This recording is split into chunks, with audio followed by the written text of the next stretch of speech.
Hi everyone, welcome to education point. So जैसे कि आपको पता है कि हम क्लास 11th की जो आपकी एनसीईआरटी है ज्योग्राफी की, उसे कवर कर रहे हैं। एंड इस बुक का नेम है fundamental of physical geography. And as you know that की क्लास 11th में जो है आपकी टोटल 2 बुक्स रहेंगी। एंड इसकी जो है अभी हम फर्स्ट बुक ही कवर कर रहे हैं, that is the physical geography, right. And इसका जो फर्स्ट चैप्टर था वो हमने स्किप किया था and we had started from the second chapter, जिसमें we had discuss about the evolution of the earth and moon के बारे में डिस्कस किया था। एंड आफ्टर दैट जो है लिथोस्फीयर के बारे में भी जो है we had already discuss. Okay, next there is a third chapter में जो है we had discuss about the 3 layers, और वी कैन से दैट की इंटीरियर ऑफ द अर्थ के बारे में डिस्कस किया था, crust, mantle and core. Okay, crust, mantle and core जो 3 लेयर्स जो है आपको यहाँ पे धरती की देखने को मिलती हैं, उनके बारे में डिस्कस किया था। देन जो है we had a 4th chapter, इसमें जो है कॉन्टिनेंट्स एंड जो आपके ओशियंस हैं उनके बीच में डिफरेंस जो है उनके बारे में डिस्कस किया था।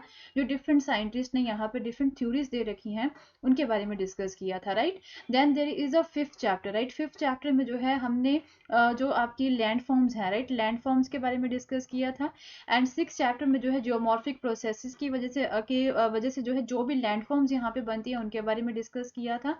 Then there is a 7th chapter. 7th chapter में अगेन हमने यहाँ पे लैंड फॉर्म्स के बारे में डिस्कस किया था, बट कौन सी लैंड फॉर्म्स थी? ये जो टेम्परेरी लैंड फॉर्म्स होती हैं। ओके, 8th चैप्टर में जो है we had discuss about the climate. And in 9th chapter we had discuss about the solar radiation concept, जो है आपका बहुत ही इंपॉर्टेंट है from the exam point of view.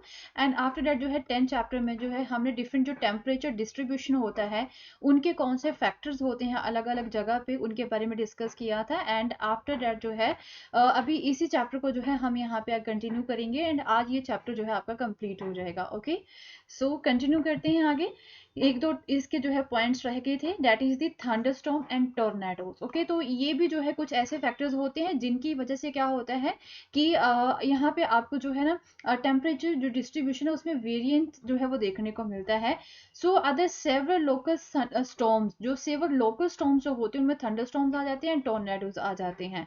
तो ये जो थंडरस्टॉर्म्स एंड टॉर्नेडोज होते हैं बहुत ही शॉर्ट ड्यूरेशन के होते हैं, बहुत ही कम समय के लिए रहते हैं।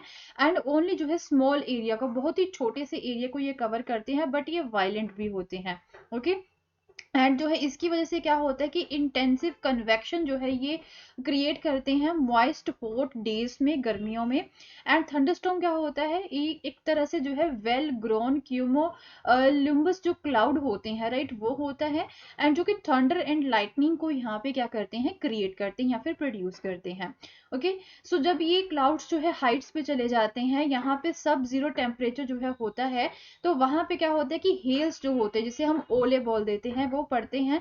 एंड उसकी वजह से हमें यहाँ पे जो है धरती पे भी हेल स्टॉर्म्स जो है वो देखने को मिलते हैं, ठीक है। So if there is insufficient moisture, अगर यहाँ पे मॉइस्चर अच्छा ना हो तो हो सकता है कि जो थंडर स्टॉर्म है वो जस्ट डस्ट स्टॉर्म्स ही जो है वो जनरेट करे, वो जो है यहाँ पे बारिश जनरेट ना करे। ओके, सो उसके बाद में एक थंडरस्टॉर्म जो होता है, it is characterised by the intense updraft of rising warm air which causes the clouds to grow bigger and rise to greater height. Okay, तो क्या होता है कि इसमें इंटेंस अपड्राफ्ट होता है राइजिंग वार्म एयर का, ये जो है क्या होता है कि इसकी वजह से जो क्लाउड्स होते हैं वो बड़े हो जाते हैं एंड वो जो है ग्रेटर हाइट पे पहुंच जाते हैं, जिसकी वजह से प्रेसिपिटेशन होती है। क्या यहाँ पे आपको देखने को मिलती है? रेन जो है वो आपको देखने को मिलती है। Okay, so later down draft brings down to the earth. अब यहाँ पे क्या होता है कि यही क्लाउड्स जो है जब धरती के पास पहुंच जाते हैं तो कूल एयर एंड जो रेन है वो आपको फील होती है।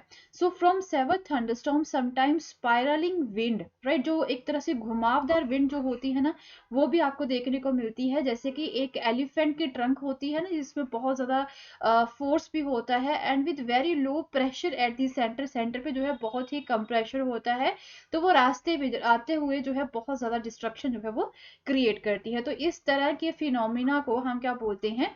टोर्नेडो बोलते हैं, राइट। सो ये जो टोर्नेडोज है ना मोस्टली आपको कौन से लैटिट्यूड्स पे देखने को मिलेंगे? मोस्टली जो है मिडल लैटिट्यूड्स पे ही आपको देखने को मिलेंगे। एंड टोर्नेडोज जो है जब सी के ऊपर होता है तो उससे हम इसे वाटर स्पाउट्स बोलते हैं, right. So these violent storms जो है these are the manifestation of the atmosphere adjustment to varying energy distribution. तो ये जो हमें डिफरेंट तरह के स्टॉर्म्स देखने को मिल रही हैं, तो इसे ही हम अंदाज़ा लगा सकते हैं कि अलग अलग जगह पे यहाँ पे जो है डिफरेंट तरह का एटमॉस्फेरिक एडजस्टमेंट हो रहा है, डिफरेंट तरह की वहाँ पे एनर्जी की डिस्ट्रीब्यूशन है. Okay, so the potential and heat energies are converted into the kinetic energy and in these storms and the restless atmosphere again returns to its stable state. तो बाद में क्या होता है, फिर बाद में जो एटमॉस्फेयर रेस्टलेस था वो दोबारा से स्टेबल स्टेट में कन्वर्ट हो जाता है इन टोर्नेडोज की वजह से, राइट, एंड या फिर जो थंडरस्टॉर्म्स आते हैं उनकी वजह से. Okay, so that's all for the day and we'll continue with the same chapter in our next video. and अगर आपको मेरा कोर्स पसंद आया तो इसे शेयर करना ना भूलें. Thank you so much. Have a nice day. Bye.